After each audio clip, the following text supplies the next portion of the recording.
Tarikh luput petis udang pada tahun 2024, namun ia didapati telah rosak sebelum keluar dari kilang yang dihasilkan. Susulan penemuan stok yang dipenuhi ulat berengga itu, sebuah kilang memproses petis udang di Kampung Patai Aceh di balik pulau Pulau Pinang diarah tutup kerana gagal mematuhi piawaian kebersihan yang ditetapkan Kementerian Kesihatan. Antara isu dan masalah dalam teknologi pemprosesan makanan ialah makanan rosak sebelum tarikh luput dan pembaziran makanan meningkat. Cara untuk mengawal isu atau masalah berikut ialah dengan membunuh mikroorganisma patogen dan mengawet produk dengan mengekalkan kualiti makanan dan nutrisi makanan. Teknologi pemprosesan makanan. Terdapat beberapa makanan yang diproses melalui teknologi pemprosesan makanan. Antara contohnya ialah makanan bertin, mi segera dan daging yang telah diproses. Retail sterilizer food ialah kaedah pemprosesan makanan menggunakan suhu dan tekanan yang sangat tinggi di dalam bekas tertutup seperti tin atau pouch.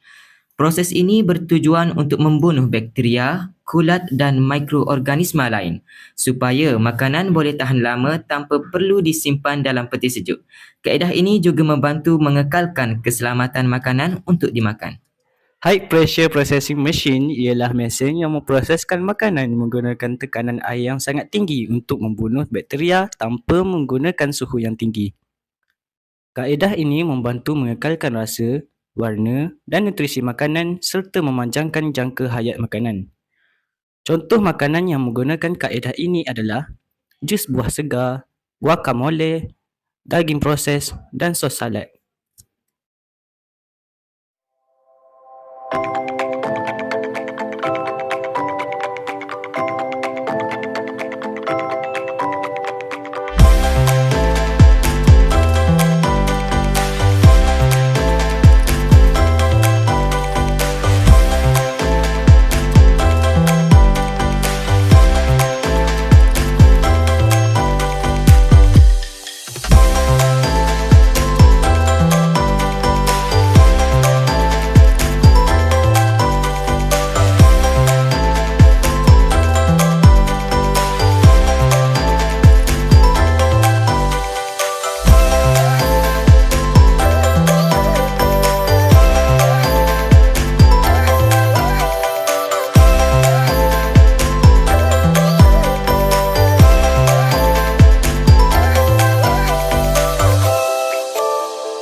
Iradiasi makanan ialah proses mendedahkan makanan kepada sinaran tertentu seperti sinar gamar atau sinar X untuk membunuh bakteria, serangga dan mikroorganisma serta memanjangkan jangka hayat makanan tanpa menjadikannya radioaktif.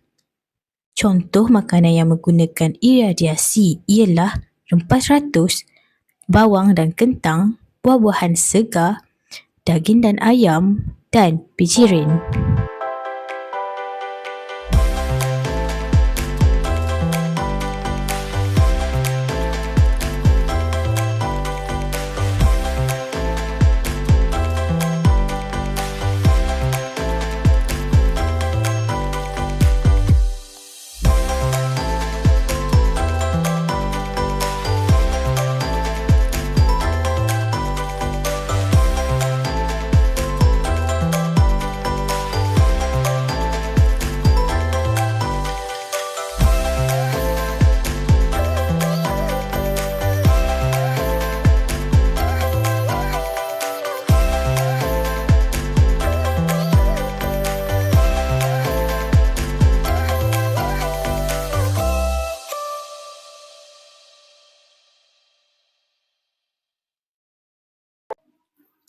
Freeze drying machine ialah mesin yang mengawet makanan dengan membekukan makanan terlebih dahulu, kemudian mengeluarkan air daripada makanan dalam bentuk wap pada tekanan yang rendah.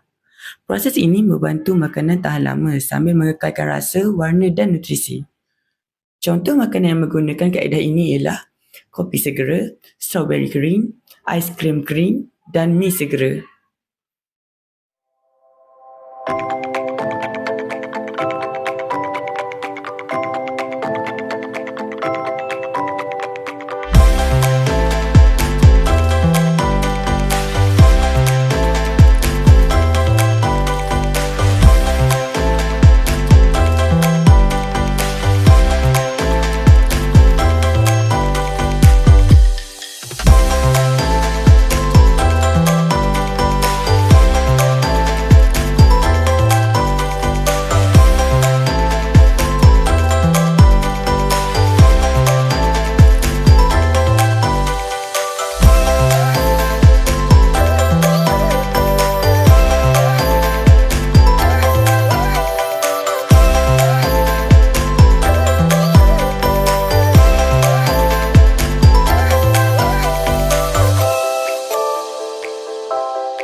Modified atmosphere packaging ialah teknik pembungkusan makanan dengan mengubah campuran gas di dalam bungkusan seperti oksigen, karbon dioksida dan nitrogen.